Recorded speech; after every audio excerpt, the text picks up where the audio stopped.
Welcome to this edition of the American Dream Selling Spokane. I'm your host, Cynthia Up, and on this segment, I'm going to introduce you to my favorite coffee shop in Spokane, Indaba Coffee. Today we have the pleasure of talking with Bobby Enslow, the owner. Let's go inside and meet him.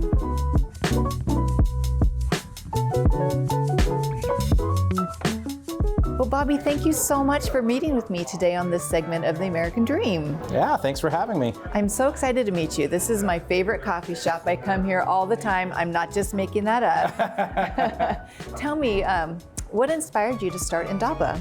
What inspired me to start Indaba really was I wanted to give something back to my hometown of Spokane and particularly the West Central neighborhood, and I wanted to hopefully create some sort of business that would bless the neighborhood. And coffee shops, you know, were not found in the neighborhood, and they were like, we need a coffee shop. And so that's kind of what originally sparked the idea of like, man, this neighborhood really needs a coffee shop to create community and space. And so so what originally inspired me was, man, let's create a community coffee shop that can help connect neighbors and be a space so that everyone, you know, could feel welcome. So, yeah.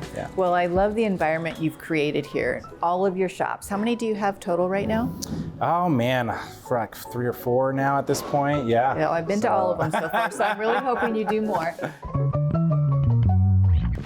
So what do you think makes Indaba different from other coffee shops? Well, I think what makes Indaba different is that I'm a hometown kid that's kind of really started with hardly anything, and then we've just kind of like built it from, bootstrapped it from nothing. And so I literally started with a buddy out of college. I chipped in $5,000, he chipped in $5,000, and then we just kind of built it out of nothing with a heart of wanting to give back to the community. And so I think our story is what makes us unique, and the fact that we are really centered on trying to give back to our community and give back to our employees, and also simultaneously doing a really good quality product. So I think sometimes when you've got organizations that want to give back a lot, they might skimp out on the quality or something like that. But I think we're unique in that, like, no, we really like our coffee nerds, and we really nerd out about the coffee and sourcing it well, roasting it well, preparing it well, and then we're also really nerdy about giving back to our community and doing a good job. And I just wrote a check for Second Harvest, and we help provide over 35,000 meals. Wow. And so, yeah, every bag of coffee that you buy provides a meal to someone in need. And so that amongst many other things that we do to give back, I think is what makes us special.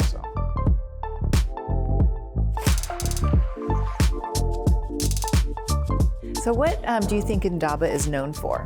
I think Indaba is known for a lot of things. I think our philanthropy and giving back to the community is a big part of it, but also obviously, like, we have delicious drinks. And so like our house-made butterscotch is actually become kind of a really fan favorite, and to the point where we started selling jars of our butterscotch. So you can actually buy our butterscotch. Okay, I did not know about that. Yes. And that's now on the thing I'm gonna buy today, because butterscotch is one of my favorites. So yeah, and then it got to the point where one of our customers wrote or got the opportunity to write the Spokane cookbook. So it's actually, there's a picture of us in the Spokane cookbook with our recipe. And so our butterscotch has kind of turned into this thing that's like, when you go to Indaba, you gotta try the house-made butterscotch. We also are known for our toast and like our artisan toast. So like, we try to keep it really simple, and we have a couple of different options, some savory and some sweet, but our bacon avocado toast is definitely our highest seller and is super popular, and it's really aesthetic, so people can take a picture, our cameras eat first, right? So, but I think that's the thing, is just the artistry of the things that we do. We try to keep it simple and quality, and yeah, we're not just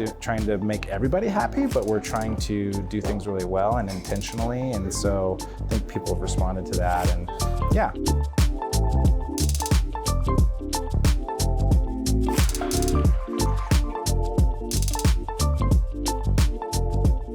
Well, that wraps another episode of The American Dream. I'm your host, Cynthia Up. We'll see you next time.